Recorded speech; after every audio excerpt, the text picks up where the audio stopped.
Every series has its rivalries, whether they be between drivers or teams. Some only last a year or so, some go on for decades. Formula 1 has some of the most famous rivalries in the world, but it's not the only motorsport series with some epic battles, and it's time they get some recognition. We asked you guys for your top non-F1 motorsport rivalries, and here are 10 of the best. Before we begin, don't forget to hit subscribe and tap that notification bell to stay up to date with all our content. Right, straight in at number 10 is Christopher Bell and Kyle Larson. Christopher Bell and Kyle Larson is probably one of the best rivalries in NASCAR, despite the pair not currently racing in the same series. The two regularly meet on dirt tracks around the globe and, more often than not, entertain fans with a thrilling battle for the win. Their most recent battle came in the Chili Bowl National in January, where Bell passed Larson on the final lap to win the race for a third year in a row. Larson has had his fair share of wins, leading Bell across the line in the Xfinity Series twice last year, as he made one-off appearances in the championship. The only problem with the rivalry is that it's yet to reach the premier stage of NASCAR racing. Bell is spending a second season in the Xfinity Series this year, despite breaking rookie records last year, while Larson will continue in the Monster Energy Cup, but no doubt it won't be long before these two battle it out on the main stage. Staying in the US for our number 9, Penske and Ganassi. Penske and Ganassi have been battling it out in different forms of American racing since the 1980s. The two teams have fielded numerous champions in everything from NASCAR to IndyCar to IMSA. The rivalry between the two teams has been compared to the New York Yankees and the Boston Red Sox, though Team Penske president Tim Cindric likes to remind people that his team has been on the scene for a lot longer than Ganassi. Although perhaps the age difference can be counted in Ganassi's favour, as it was able to boast becoming the first team in motorsport history to win the Indy 500, Daytona 500, Brickyard 400, Rolex 24 Hours and the Sebring endurance race. History aside, the two teams continue to field impressive lineups in IndyCar and NASCAR, and no doubt the rivalry will continue for years to come. At number 8 are WRC Masters Sebastien Ogier and Thierry Neuville. After 3 rounds of the 2019 season, it looks like the Ogier and Neuville battle is back as the pair run first and second in the World Rally Championship, though at the moment it's Neuville leading Ogier. The pair have been relatively close through most of their WRC careers. Both joined the championship back in 2008, though neither showed signs of how well they would do, with Ogier finishing 21st and Neuville not classified. Neuville took a few seasons out, but when he returned he was still at Ogier's level. In 2012, Neuville beat the Frenchman, finishing 7th, while Ogier took 10th, but next year would be Ogier's, as he started the winning streak that lasted up until the start of this season. All the way, Neuville has never been far behind, and he took the title down to the wire again in 2018. The Belgian needed to beat Ogier to win the title, but crashed out with 2 stages remaining, allowing Ogier to come through to take his 6th consecutive title.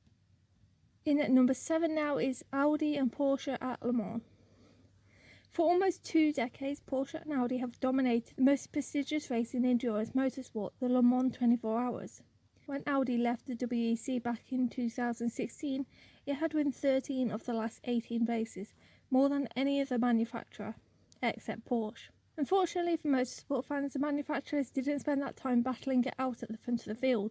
Porsche's prototype project only joined the championship in 2014. In 2014, both cars were quick in qualifying, but mechanical problems for Porsche meant neither of its entries could challenge at the front of the field.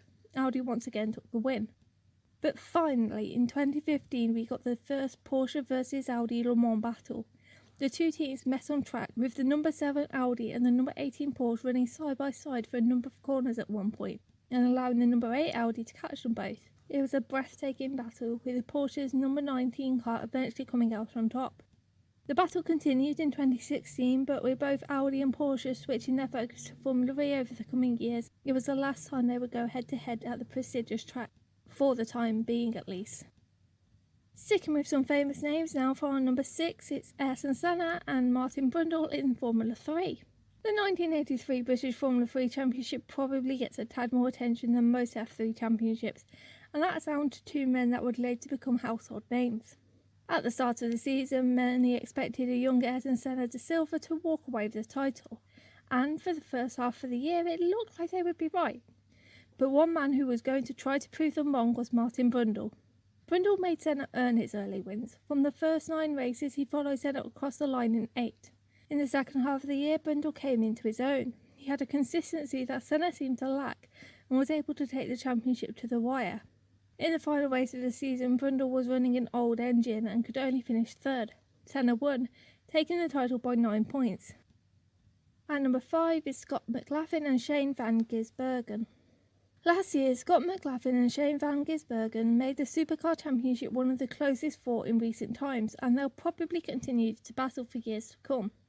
Despite winning the opening 2 races of the season, van Gisbergen trailed behind McLaughlin by 161 points by the mid-season, but the Holden driver clawed back the points and managed to pull 55 points ahead of his fellow Kiwi at one point. Through the closing stages of the season, they were never more than 20 points apart. Then the controversy came. The two finished first and second in front of their home crowd at the Auckland Super Sprint, with McLaughlin finishing just behind his title rival. But at the end of the race, van Gisbergen parked his Holden so close to McLaughlin's Ford he couldn't get out the car. The following race, McLaughlin won and van Gisbergen finished second, but only after his teammates slowed down to let him pass, resulting in him being booed in New Zealand for the first time in his career. The drama continued into the final race, where van Gisbergen earned a penalty. McLaughlin took the title by 71 points. There's still plenty of time for van Gisbergen to earn his revenge though, as the pair go head-to-head again this year. At number 4 is Lucas Di Grassi and Nelson Piquet Jr.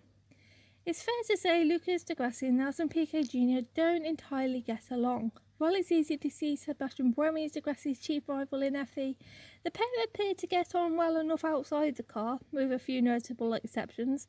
The same cannot be said about the relationship between the two Brazilians. The rivalry has its roots in F1 but was reignited when both joined Formula E when the championship was newly formed. According to Piquet, Di Grassi tried to veto his participation in the championship, and the fact the pair ended up battling for the title probably didn't help matters. Piquet took the title, but he couldn't fight for the championship again in Season 2, which was a straight fight between Di Grassi and Buemi. But that didn't mean the fight stopped. The pair often exchanged verbal barbs over Twitter. Piquet poking fun at Di Grassi's claims that you can't race in the WEC and Formula E concurrently springs to mind. When Di Grassi joined the Brazilian Stock Car Championship, a series Piquet was already involved in, Piquet wasn't too impressed, telling Brazilian journalist Rodrigo Mata that Lucas always insists on disturbing my career. Piquet may no longer be in FE, but no doubt these two will meet together on the track again, and it's unlikely they will be any more friendly than they have been so far.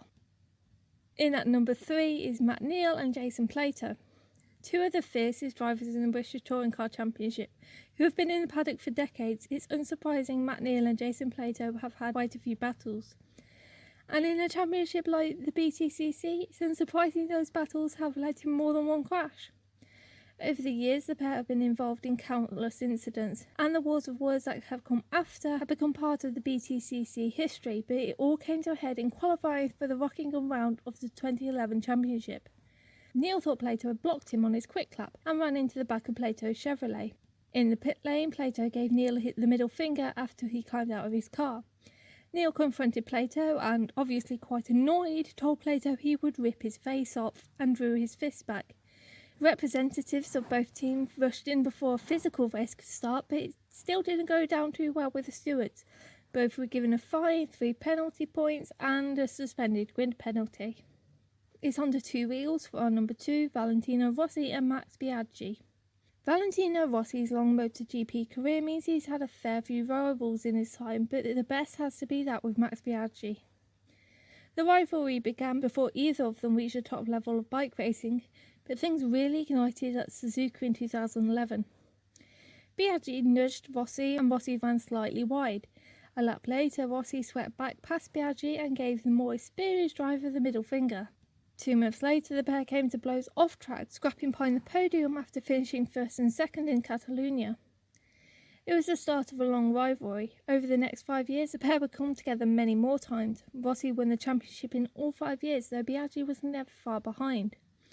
Biaggi retired at the end of 2005, and Rossi has gone on to become rivals with the likes of George Lorenzo and other up-and-coming stars that have gone on to become established greats. But the battle with Biaggi remains his greatest to date. And finally, at number 1, we have Dale Earnhardt and Jeff Bodine. Earnhardt and Bodine was the NASCAR rivalry of the 80s. The pair raced hard on track, often a little too hard.